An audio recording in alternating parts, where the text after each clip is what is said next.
Misal ketika dia dituduh mencuri, demi Allah, demi semuanya. Nah, ini kan berarti bersumpah selain nama Allah Subhanahu wa taala. Ada juga yang mengatakan demi Allah, demi Nabi Muhammad. Itu enggak boleh ya. Bersumpah harus dengan nama Allah Subhanahu wa taala, tidak boleh bersumpah dengan nama Nabi Muhammad sallallahu alaihi wasallam.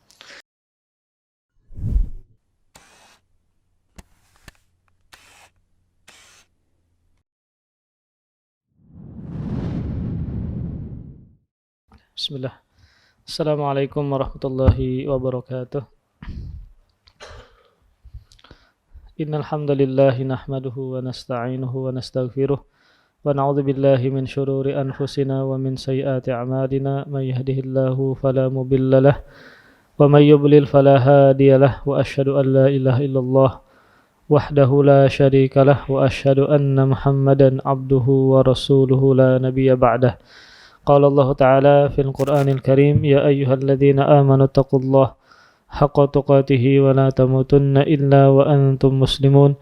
Ya ayyuhan nasu taqu rabbakum alladhi khalaqakum min nafsin wahidah wa khalaqa minha zawjaha wa batha minhuma rijalan katsiran wa nisaa'a wattaqullaha alladhi tasaaluna bihi wal arham innallaha kana 'alaykum raqiba.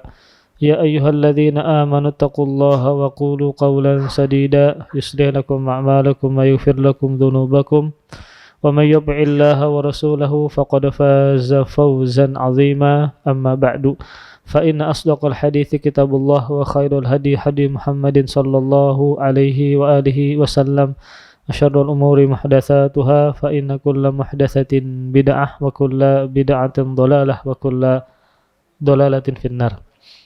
Alhamdulillah, marilah kita sama-sama senantiasa dan selalu bersyukur kepada Allah Azza wa Jalla. Kita masih diberikan nikmat umur, masih diberikan nikmat iman dan Islam, dan juga nikmat taufik, mudah dalam melakukan amal soleh. Dan semoga amal soleh yang kita kerjakan diterima Allah Subhanahu wa Ta'ala. Kita masih membahas di bab yang keempat ya. Bab yang keempat yang berjudul Al-Khawfu Minasyirki, takut terjatuh kepada kesyirikan. Dalil yang pertama kita ringkas ya, firman Allah Subhanahu wa taala, kenapa kita harus khawatir dan takut terjatuh ke dalam kesyirikan?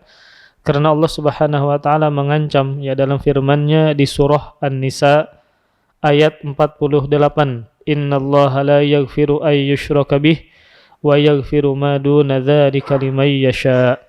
Sesungguhnya Allah tidak akan mengampuni dosa kesyirikan, dan Dia mengampuni segala dosa selain kesyirikan bagi siapa saja yang Allah kehendaki. Maka ayat ini berisi ancaman ya bagi seseorang mati dalam melakukan kesyirikan dan belum sempat bertaubat kepada Allah Subhanahu wa taala. Maka Allah tidak mengampuni segala dosanya, maka dia masuk ke dalam neraka. Kemudian kondisi yang kedua, seorang muslim ya yang tidak melakukan dosa kesyirikan, namun dia melakukan dosa-dosa yang lain ya, entah itu dosa besar yang lain seperti minum khamar, berzina dan seterusnya. Maka orang yang meninggal ya dengan kondisi seperti ini, dia tidak melakukan kesyirikan namun dosa besar yang lainnya, maka dia di bawah kehendak Allah Subhanahu wa taala. Dalam artian kalau Allah kehendaki maka dia diampuni dosanya, maka dia masuk ke dalam surga. Namun ketika Allah tidak menghendaki, maka muslim seperti ini ya, dia masuk ke dalam neraka dulu ya untuk dibersihkan dosa-dosanya, kemudian masuk surganya Allah Subhanahu wa taala. Namun ya ketika seseorang yang melakukan kesyirikan atau dosa besar yang lainnya, namun dia bertaubat kepada Allah Subhanahu wa taala, ketika dia benar-benar sungguh-sungguh bertaubat, maka Allah Subhanahu wa taala pasti akan mengampuninya, baik dosa kesyirikan ataupun dosa selain kesyirikan. Sebagaimana firman Allah Subhanahu wa taala di surah Az-Zumar ayat 53, qul ya ibadiyalladzina asrafu ala anfusihim la taqnatu mir rahmatillah innallaha yaghfirudz dzunuba jami'a innahu huwal ghafurur rahim. Kata Allah Subhanahu wa taala, Qul, katakanlah wahai Muhammad, wahai hamba-hambaku yang melampaui batas terhadap diri mereka sendiri, yang mana mereka melampaui batas terhadap dosa-dosa yang mereka lakukan, termasuk dosa kesyirikan. Janganlah kalian berputus asa dari rahmat Allah Subhanahu wa ta'ala. Jangan sampai berputus asa seakan-akan meyakini saking banyaknya dosa Allah tidak mengampuni.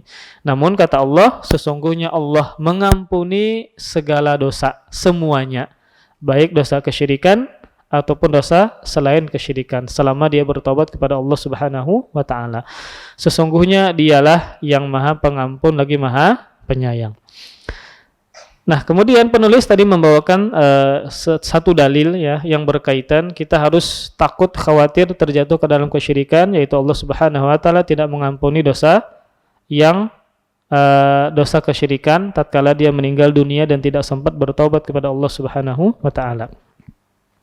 Kemudian dalil yang kedua ya dari bab ini, kenapa kita harus takut terjatuh ke dalam kesyirikan? Karena firman Allah Subhanahu wa taala yang menghikayatkan perkataan Nabi Ibrahim alaihissalam. Nabi Ibrahim berdoa, wajnubni wa baniya an na'budal asnam. Ini adalah potongan ayat ya, ayat sebelumnya, wa idz qala Ibrahim rabbi ja'al hadzal balada amina. Kemudian wajnubni wa baniya an na'budal asnam.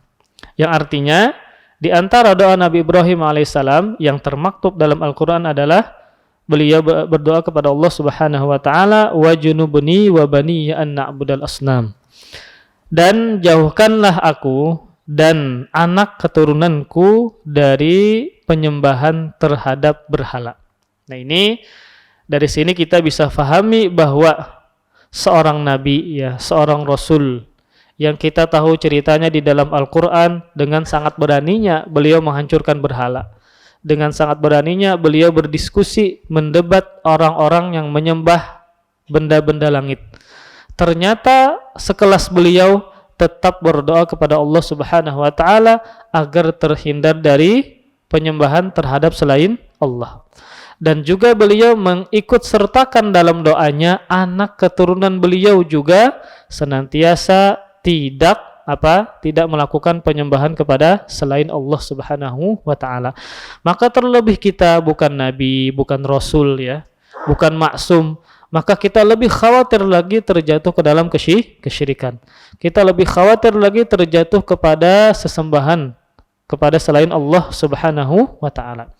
Maka ayat ini sangat jelas bagi kita agar kita benar-benar khawatir dan takut terjerumus ke dalam kesyirikan terhadap penyembahan kepada selain Allah Subhanahu wa taala. Karena sekelas Nabi Ibrahim ya, seorang yang maksum ya, seorang yang bergelar Khalilullah ya, seseorang yang dikatakan sebagai nenek moyangnya para nabi ya, nenek moyangnya para nabi, dan juga dikatakan sebagai nenek moyangnya kaum Bani Israel dan seterusnya. Maka beliau senantiasa berdoa kepada Allah Subhanahu wa taala agar dihindarkan dari menyembah kepada selain Allah Subhanahu wa taala. Dan Nabi Ibrahim alaihissalam adalah seorang panutan ya, seorang imam, seorang yang hanif ya. Sangat banyak gelar yang beliau dapatkan dari Allah Subhanahu wa taala. Namun walaupun beliau mendapatkan pujian dan sanjungan dari Allah Subhanahu wa taala, beliau tetap berdoa kepada Allah Subhanahu wa taala agar terhindarkan dari penyembahan kepada berhala dan selain Allah Subhanahu wa taala. Maka doa ini ya, yang termaktub di dalam Al-Qur'an ini mengisyaratkan bahwasanya seseorang yang merasa mentauhidkan Allah Subhanahu wa taala, maka jangan sampai merasa aman dari terjatuh ke dalam kesyirikan. Maka hendaklah dia senantiasa berdoa kepada Allah Subhanahu wa taala agar dirinya dan anak keturunannya tidak melakukan penyembahan kepada selain Allah Subhanahu wa taala. Nah, mungkin kita pernah mendengar ya atau beranggapan bahwa tidak mungkin umat Islam ya, ketika dia sudah mengatakan dia seorang muslim, maka dia tidak mungkin melakukan kesyirikan. Maka ini sebuah anggapan yang keliru dan salah. Sekelas Nabi Ibrahim alaihissalam ya, imannya luar biasa, keberanian beliau luar biasa, banyak gelar yang beliau dapatkan dari Allah Subhanahu wa taala, namun beliau tetap berdoa kepada Allah Subhanahu wa taala agar terhindarkan dari praktek menyembah kepada selain Allah Subhanahu wa taala. Seorang imam yang bernama Ibrahim At-Taimi, ini disebutkan dalam tafsir At-Tabari. Beliau mengatakan, "Man ya'manu minal bala'i ba'da khalilillah Ibrahim hina yaqul rabbi wajnubni wa bani an na'budal asnam."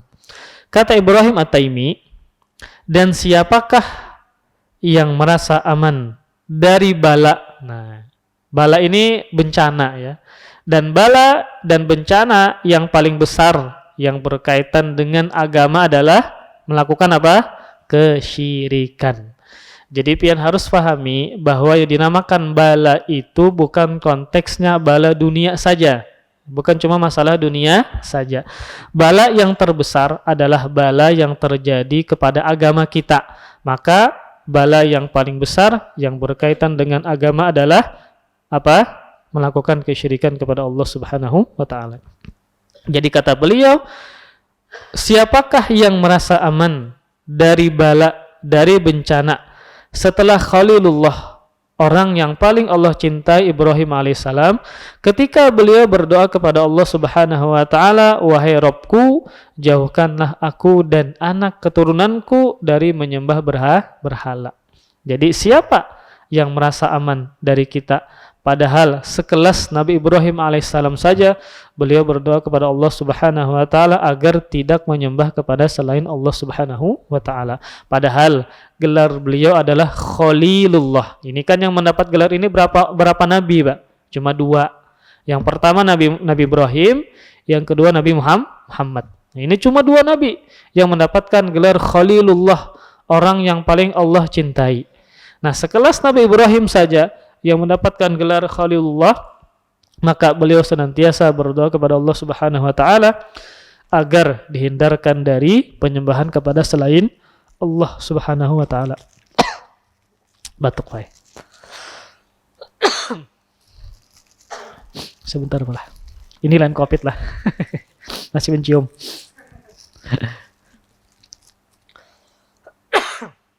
Habis suara. Bismillah. Jadi para ikhwas sekalian, maka dari ungkapan ini, maka kita yang bukan nabi, bukan rasul, bukan orang yang maksum ya, bukan yang bergelar Khalilullah, maka kita lebih berhati-hati dengan berdoa kepada Allah Subhanahu wa taala agar dihindarkan dari penyembahan kepada selain Allah Subhanahu wa taala. Kemudian kalau pian perhatikan ayatnya ya, di sini Nabi Ibrahim berdoa, "Wajnubni wa bani an na'budal asnam." Dan jauhkanlah aku dan keturunanku dari menyembah asnam. Nah, kita bahas dari sisi bahasa. Asnam itu diterjemahkan adalah berhala-berhala. Asnam bentuk jamak dari sonam. Sonam satu berhala, maka asnam adalah berhala. Kalimat asnam artinya adalah berhala. Nah, maksudnya adalah sesembahan yang dibuat dalam bentuk manusia atau bentuk yang lain. Maka dia disebut dengan asnam. Misal ada patung anak sapi, ini kan dibentuk ya. Kemudian pohon dibentuk menjadi manusia atau batu dibentuk manusia, kemudian disembah, maka namanya adalah asnam. Namanya adalah asnam. Sesembahan yang dibentuk entah bentuk manusia atau bentuk selain manusia. Maka dia adalah namanya asnam. Di zaman Nabi Ibrahim alaihissalam, pembuat patung itu diantaranya siapa? Ayah beliau. Yang beliau hancurkan banyak sekali patung-patung di zaman beliau. Kenapa dinamakan dengan asnam? Karena memang terjadi di zaman beliau bahwa sesembahan tersebut berbentuk apa? Patung. Berbentuk patung. Ya. Ini berbeda dengan ausan. Ausan juga maknanya berhala. Ausan juga maknanya berhala. Namun, kalau ausan ini berhala atau sesembahan yang tidak memiliki bentuk, namun dia disembah. Contoh seperti kuburan. Ketika kuburan disembah, maka namanya adalah ausan. Namanya adalah ausan. Ketika dibentuk, bentuk patung kah, bentuk anak sapi kah ya, atau bentuk manusia, maka dia namanya adalah sonam atau asnam tadi. Jadi asnam itu bentuk jamak dari sonam, artinya adalah sesembahan yang berbentuk. Kalau sesembahan tadi tidak berbentuk, misal ada batu utuh ya, namun dia disembah, maka dia dinamakan sebagai wathan. Jamaknya adalah authan. Makanya di antara doa Nabi Shallallahu Alaihi Wasallam ya, dalam hadis yang dikeluarkan oleh Imam Ahmad, Rasulullah Shallallahu Alaihi Wasallam berdoa, Allahumma la taj'al qabri wathanan, la'anallahu qauman ittakhadhu qubur anbiya'ihim masajida. Kata Rasulullah Shallallahu Alaihi Wasallam, ya Allah, janganlah engkau jadikan kuburanku sebagai wathan. Nah, wathan apa? Berhala, namun bukan dalam sebuah bentuk, entah bentuk manusia atau binatang. Jadi ketika kuburan disembah, maka kuburan ini disebut dengan wathan, ya, bukan patung yang dibentuk sedemikian rupa kemudian disembah. Kalau patung yang sedemikian rupa disembah berbentuk manusia misalnya atau binatang, maka dia disebut dengan sonam. Dalam firman ini Nabi Ibrahim berkata kepada Allah berdoa kepada Allah Subhanahu wa taala agar beliau dan anak keturunan beliau dihindarkan dari penyembahan kepada berhala-berhala yang memiliki bentuk, karena memang demikian di zaman beliau bahwa pemahat patungnya adalah ayah beliau sendiri yang menjadikan sesembahan ini berbentuk seperti manusia. Beda dengan wathan.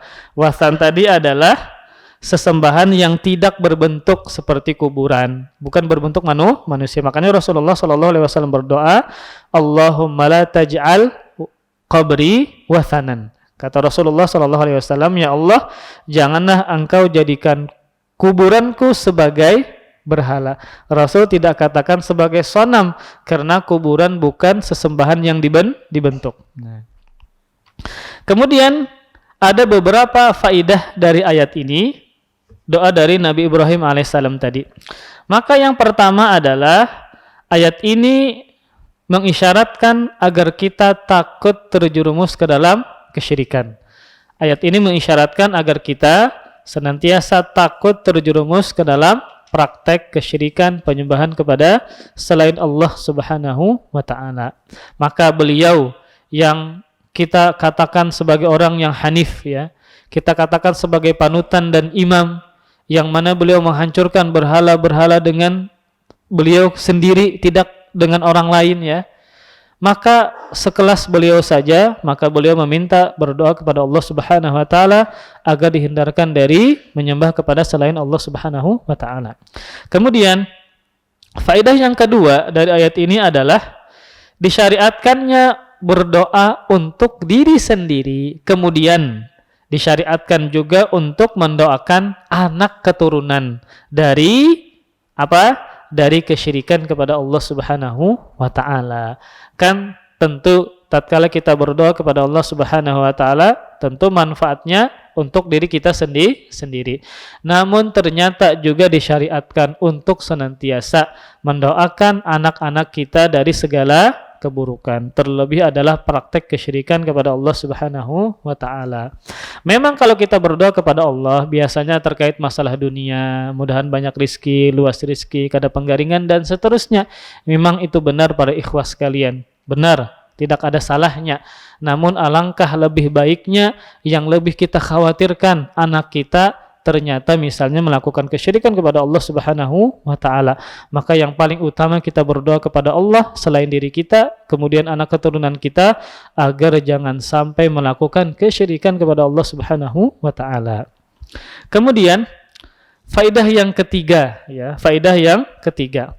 Maka ayat ini adalah sebagai bantahan terhadap sebagian orang yang jahil ya, sebagian orang yang jahil yang mengatakan bahwa tidak akan pernah terjadi kesyirikan kepada umat ini. Maka ulun ulang, faedah yang ketiga adalah ayat ini menunjukkan bahwasanya membantah anggapan sebagian orang yang jahil yang mengatakan tidak mungkin terjadi kesyirikan pada umat ini. Dari mana sisi pendalilannya? Nabi Ibrahim alaihissalam sebagai seorang muslim Bahkan sebagai seorang nabi dan rasul, Khalilullah, seorang yang maksum, beliau meminta tolong kepada Allah Subhanahu wa taala agar terhindarkan dari kesyirikan. Beliau saja tidak merasa aman dari kesyirikan. Makanya beliau berdoa kepada Allah Subhanahu wa taala. Ini menunjukkan bisa jadi dan sangat mungkin umat Islam, seseorang yang mengaku Islam bisa terjerumus ke dalam praktek kesyirikan. Nah, kan ulun sering mengulang bahwasanya orang itu meyakini bahwa melakukan kesyirikan itu adalah kalau dia mengatakan Tuhan saya bukan Allah. Kalau dia mengatakan yang menciptakan saya bukan Allah. Atau kesyirikan itu adalah kalau dia menyembah batu, sujud kepada patung, sujud kepada tanaman dan seterusnya. Maka bukan sesempit itu melakukan kesyirikan kepada Allah Subhanahu wa taala.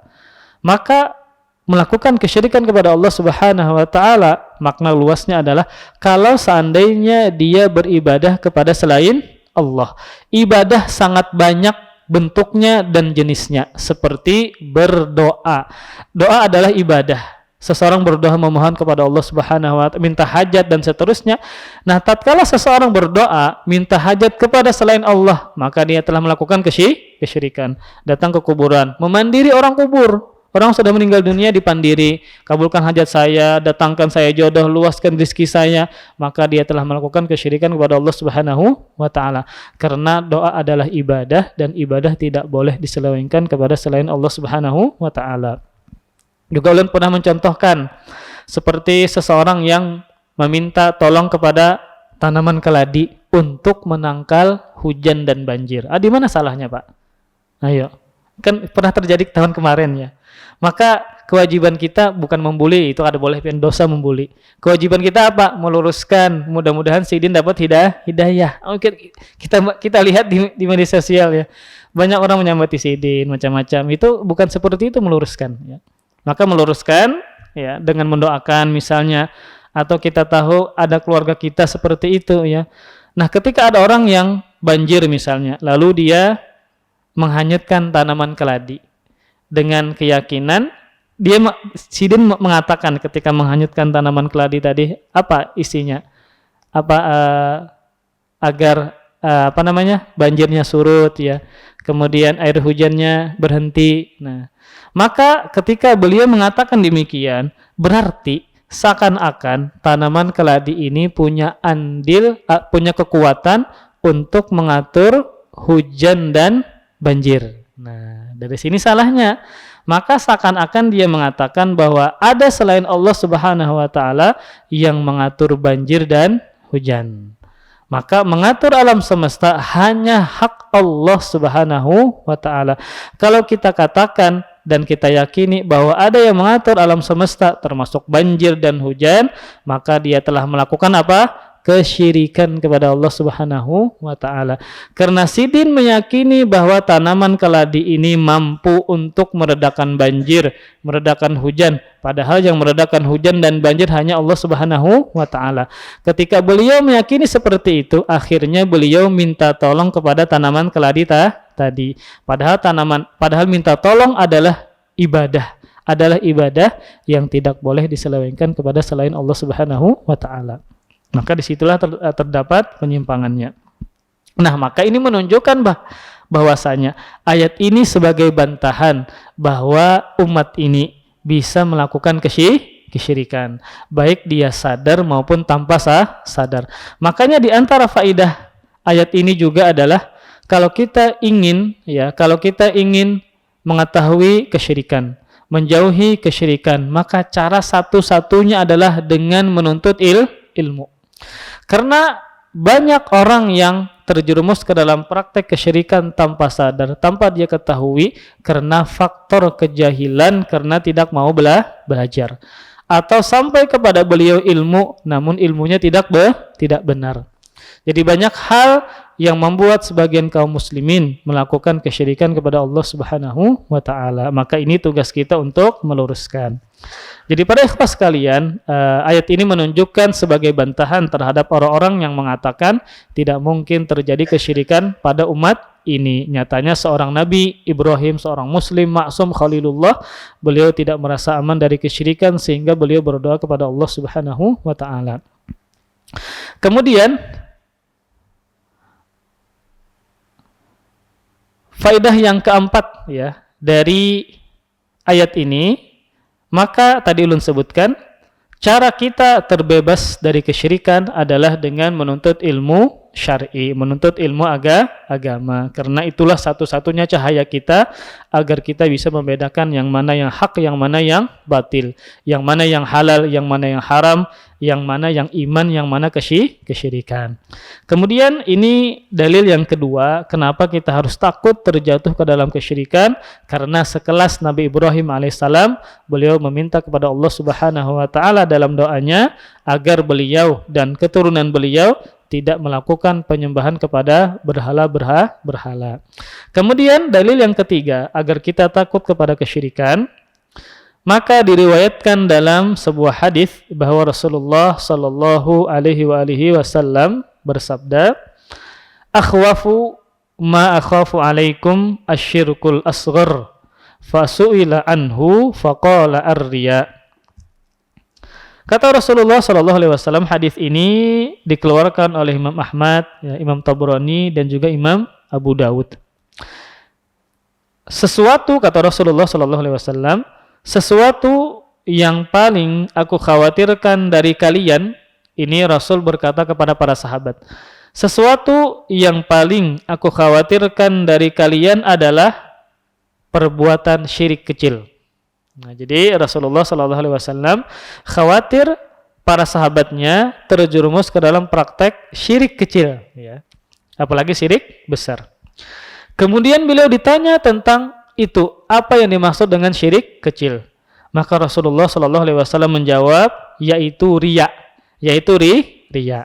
Nah, maka sisi pendalilan hadis ini berkaitan dengan takut kepada kesyirikan adalah bahwa Nabi sallallahu alaihi wasallam mengkhawatirkan para sahabatnya terjerumus ke dalam praktek syirik kecil, apalagi syirik besar. Syirik kecil saja, maka Rasulullah sallallahu alaihi wasallam mengkhawatirkan kepada para sahabatnya terjerumus ke dalam syirik kecil tersebut, padahal keimanan para sahabat luar biasa, ilmunya para sahabat luar biasa.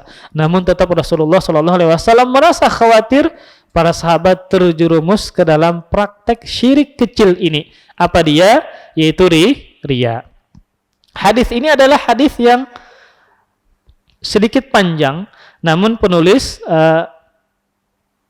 memenggalnya karena sebuah inti dari permasalahan ini, yaitu takut kepada kesyirikan. Adapun hadis lengkapnya, ya.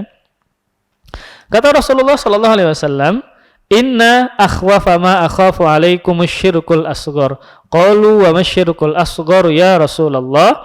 Qala ar-riya. Yaqulullahu azza wa jalla lahum yawmal qiyamah, "Idza juziyan nasu bi a'malihim, idhabu ilal ladzina kuntum tura'una fid dunya, fanzuru hal tajiduna indahum jazaa'a." Kata Rasulullah sallallahu alaihi wasallam, sesungguhnya perkara yang paling aku khawatirkan menimpa kalian. Ini Rasul berbicara kepada siapa? Para sahabat. Yang kita tidak meragukan keimanan para sahabat. Kita tidak meragukan bagaimana perjuangan para sahabat terhadap Islam.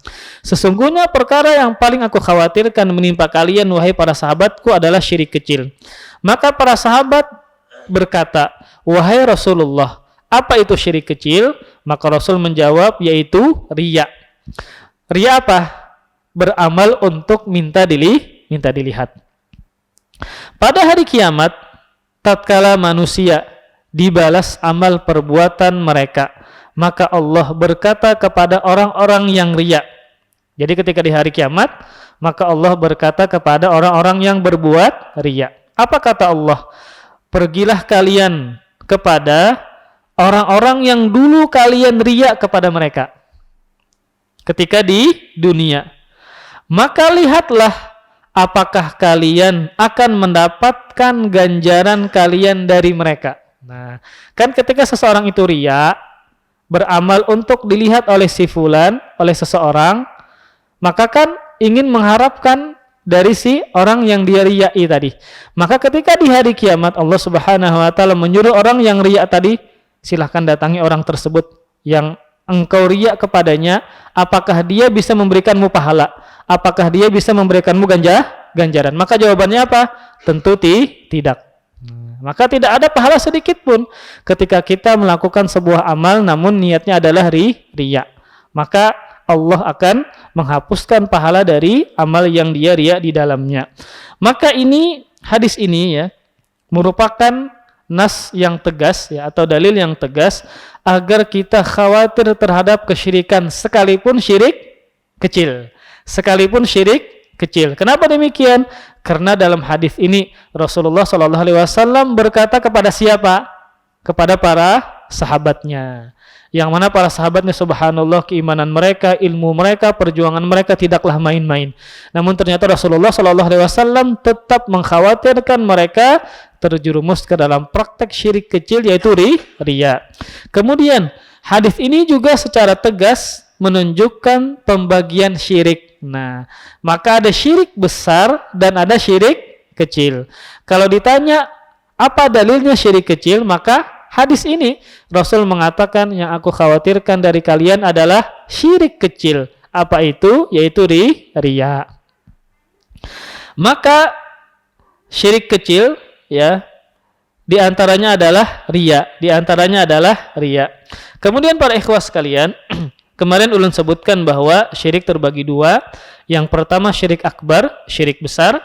Yang kedua adalah syirik asghar, syirik kecil. Penamaan akbar dan asghar, besar dan kecil, jangan difahami bahwa syirik kecil berarti dosa kecil. Jangan difahami. Walaupun dia namanya syirik kecil, tetap dia dosa besar. Nah, kenapa ada istilah kecil dan besar? Karena di antara perbedaannya adalah kalau syirik besar mengeluarkan dia dari Islam, kalau syirik kecil tidak mengeluarkan dia dari Islam.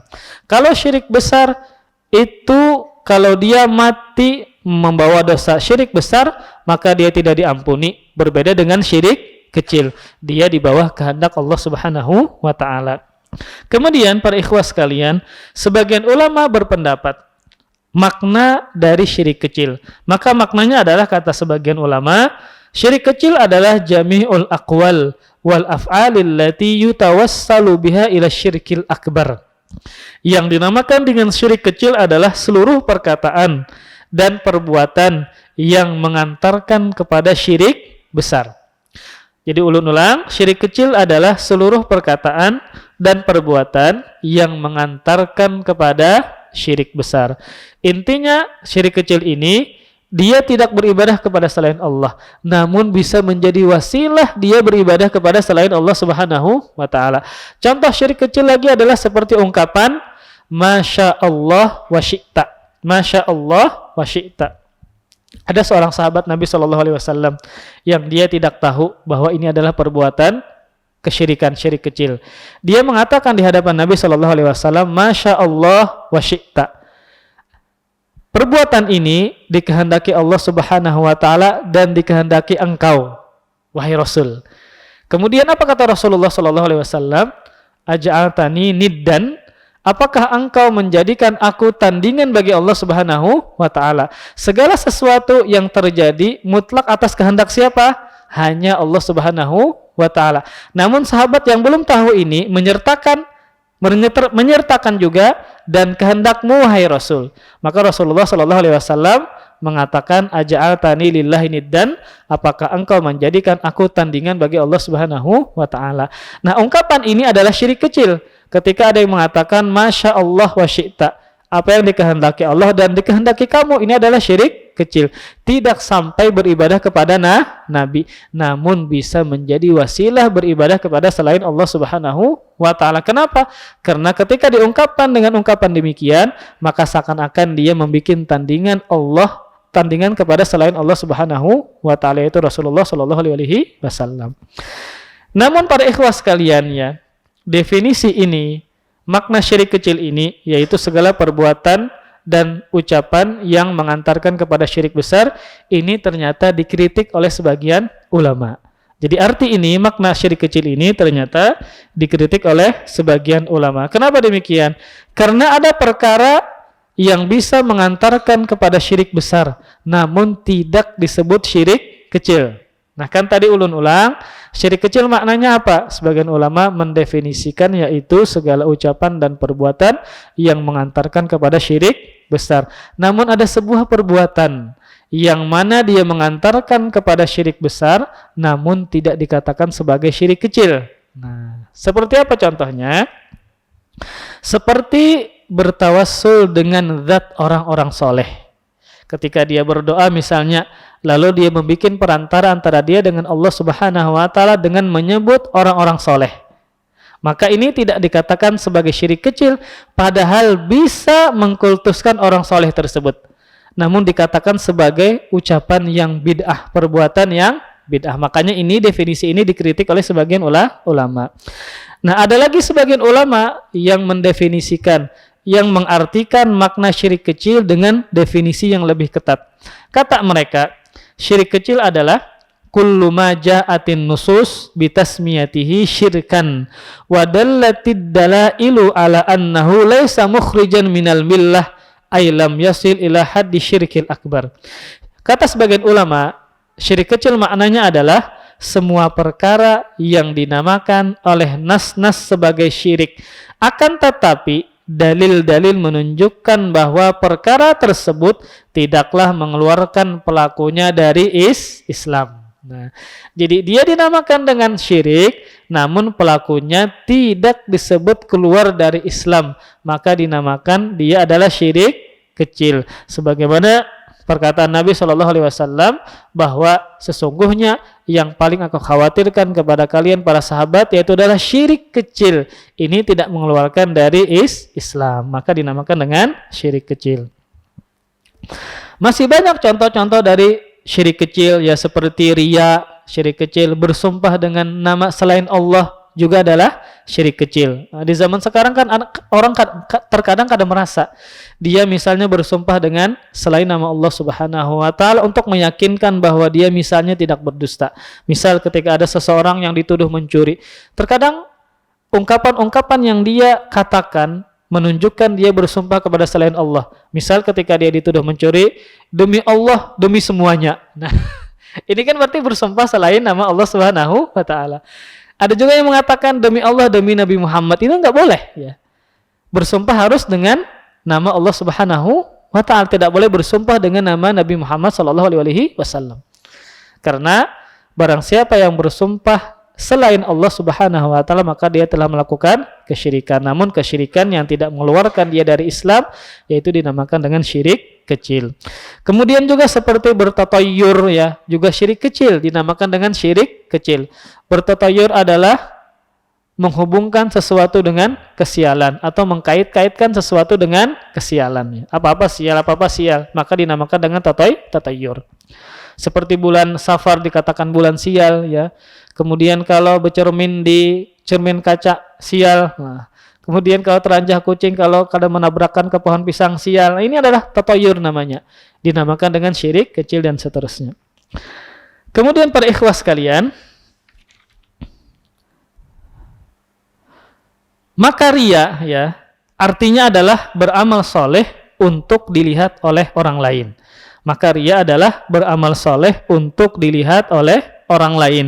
Sebagaimana namanya riya diambil dari kata ro'a yara, melihat ya, maka maksudnya adalah minta untuk dilihat. Jadi kita beramal soleh untuk dilihat oleh orang lain ya. Maka termasuk kategori riya juga adalah tatkala dia misalnya membaca Al-Quran ya, membaca zikir, dia perindah, dia nyaringkan niatnya untuk sum'ah, untuk minta didengar. Kalau riya berkaitan dengan mata, kalau bacaan ya itu berkaitan dengan suara. Maka riya artinya adalah beramal soleh untuk dilihat oleh orang lain. Dan riya terbagi menjadi dua macam. Riya terbagi menjadi dua macam. Yang pertama adalah riyanya orang-orang munafik. Ya, riyanya orang-orang munafik. Yang mana mereka sholatnya adalah malas-malasan. Ya. Riyanya orang-orang munafik seperti munafik di zaman Nabi SAW. di mana riya mereka ini berkaitan dengan pokok Islam, yaitu mereka menampakkan keislaman kepada orang-orang namun menyembunyikan kekafiran mereka. Ini munafik fil i'tiqad. Munafik fil i'tiqad yaitu munafik dari sisi keyakinan. Maka riyanya mereka berkaitan dengan pokok Islam, yaitu mereka menampakkan keislaman namun sebenarnya mereka menyembunyikan kekufuran. Maka inilah yang Allah ancam, innal munafiqin fid darkil asfali minan nar.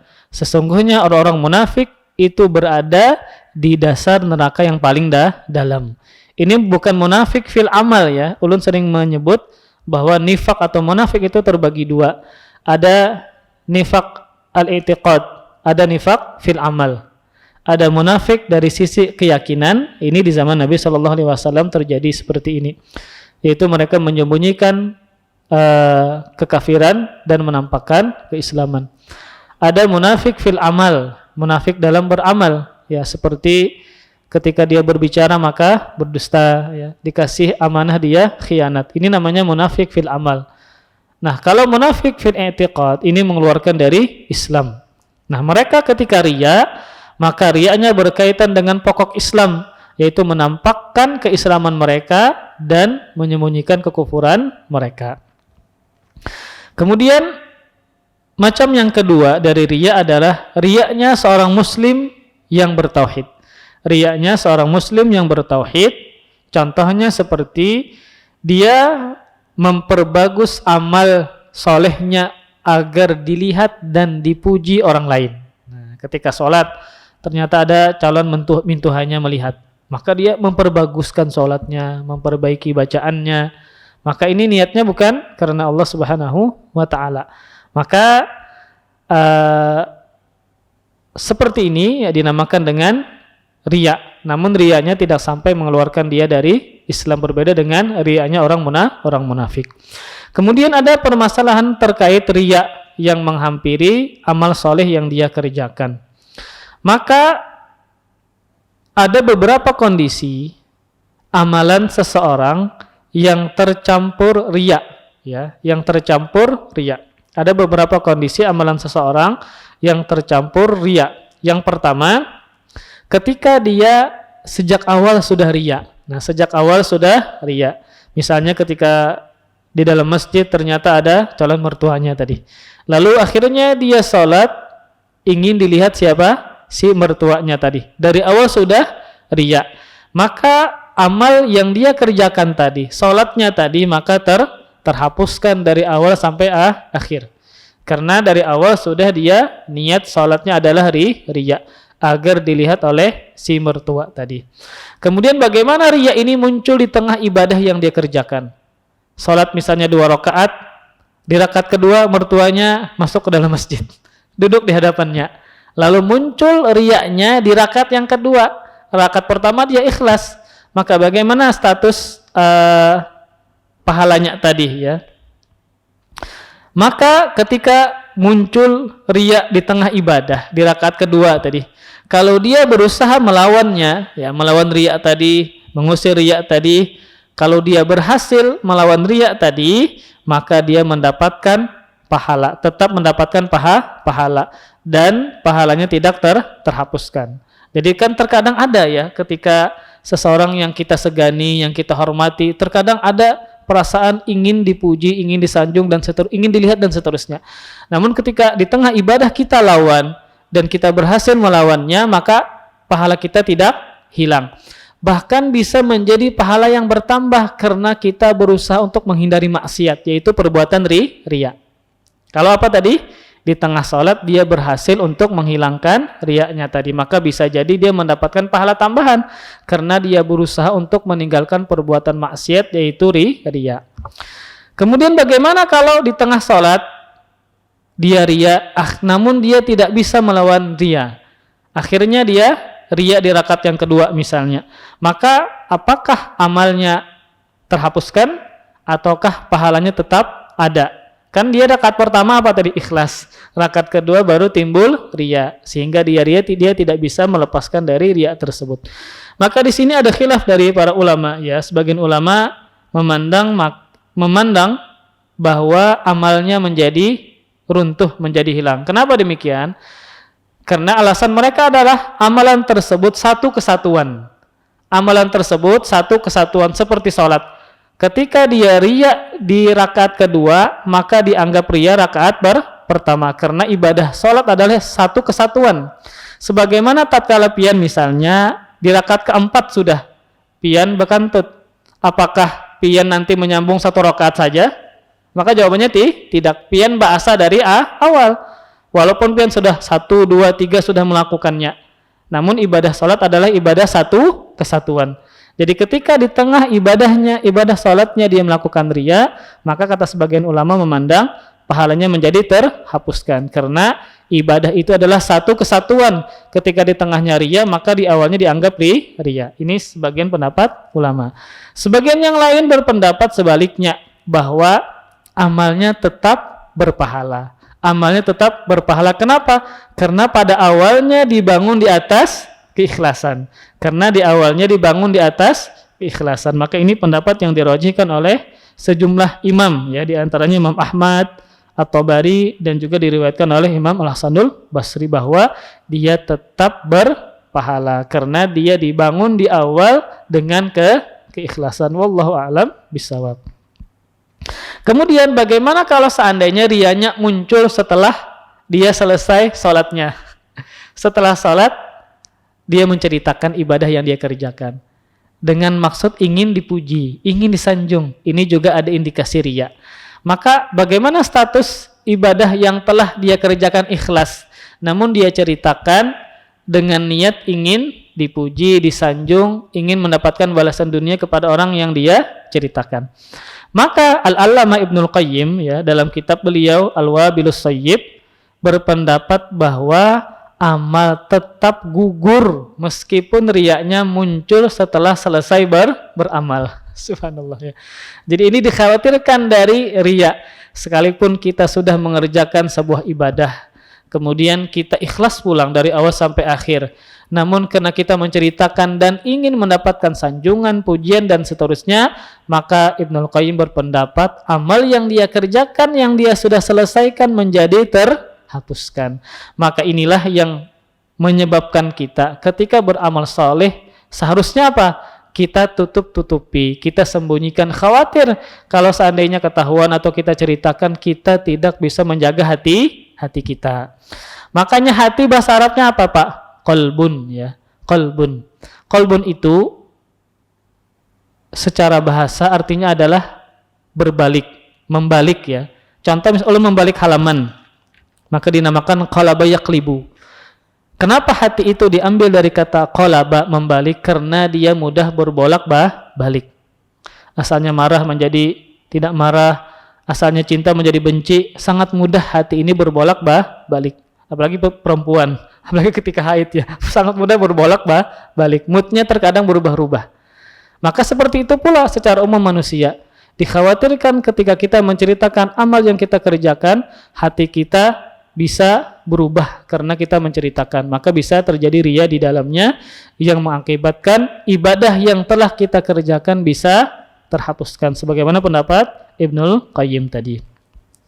Kemudian dalil yang keempat, ya. Dalil yang ketiga tadi intinya adalah Rasulullah Shallallahu Alaihi Wasallam, ya, mengkhawatirkan kepada para sahabatnya syirik kecil yaitu riya. Maka terlebih lagi adalah syirik besar.